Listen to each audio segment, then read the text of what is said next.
असं आहे की या प्रकरणाच्या संदर्भात सगळी माहिती मी मागवलेली आहे।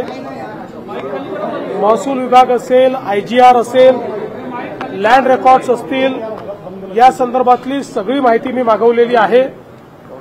या संदर्भातले योग्य ते चौकशीचे आदेश देखील मी दिलेले आहेत आणि ही सगळी माहिती आणि जी काही प्राथमिक चौकशी आहे त्याच्या आधारावर या संदर्भात जी काही तुम्हाला सांगायचं ते मी सांगणार आहे। त्यामुळे अद्याप माझ्याकडे पूर्ण माहिती आलेली नाही।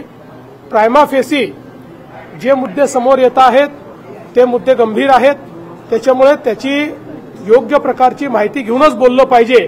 त्या दृष्टीनं मी ही माहिती आज सगळी माझ्याकडे येणार आहे। ती माहिती आल्यानंतर तुम्हाला या संदर्भात शासनाची पुढची दिशा काय, याच्यात कारवाई काय आहे, या सगळ्या गोष्टी सांगण्यात येतील। हायड्रोजन बॉम्ब संदर्भामध्ये असं आहे, पहिली गोष्ट अशी आहे की या संदर्भात उपमुख्यमंत्रीही अशा कुठल्या प्रकाराला पाठीशी घालतील असं माझं मत नाही। कारण या संदर्भात आमच्या सरकारचं एकमत आहे, कुठेही अनियमितता झाली असेल तर त्याच्यावर कारवाई झालीच पाहिजे या मताचे आम्ही आहोत। त्यामुळे निश्चितपणे ही अनियमितता आहे की नाही हे पडताळून पाहिलं जाईल।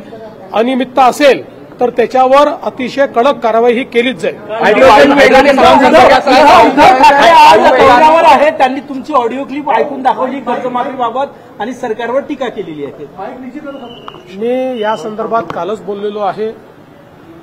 उद्धव ठाकरे हे बाहेर पडले याचा मला आनंद आहे, कारण ते मुख्यमंत्री असताना जेव्हा शेतकऱ्यांवर संकट आलं होतं त्यावेळेस ते कार्पेटवरनं खाली उतरले नव्हते। त्यामुळे आता किमान सततच्या पराभवानंतर त्यांना एवढं तरी लक्षात आलेलं आहे की लोकांमध्ये जावं लागतं। पण आपणच बघितलं आहे की अनेक ठिकाणी शेतकऱ्यांनी पाठ फिरवलेली आहे, कारण त्यांना माहिती आहे की निवडणुका डोळ्यासमोर ठेवून या ठिकाणी हे आलेले आहेत। सरकारचं पॅकेज हे लोकांच्या खात्यामध्ये पोचत आहे, त्यामुळे त्या ठिकाणी त्यांना कुठलाही प्रतिसाद हा फारसा जनतेकडनं मिळत नाही। लोक पकडून आणण्याचं काम चाललंय। हा, हे खरं आहे की काही ठिकाणी अजून पॅकेज पोचलेलं नाही, त्यामुळे तिथल्या शेतकऱ्यांमध्ये काही संभ्रम आहे पोचणार आहे की नाही। पण जसं आम्ही सांगितलं, रोज जवळपास 600 कोटी रुपये हे आरबीआयच्या नियमानुसार त्या ठिकाणी आम्हाला द्यावे लागतात आणि त्याचं रिकन्सिलिएशन करावं लागतं, म्हणूनच पॅकेजला वेळ लागतोय।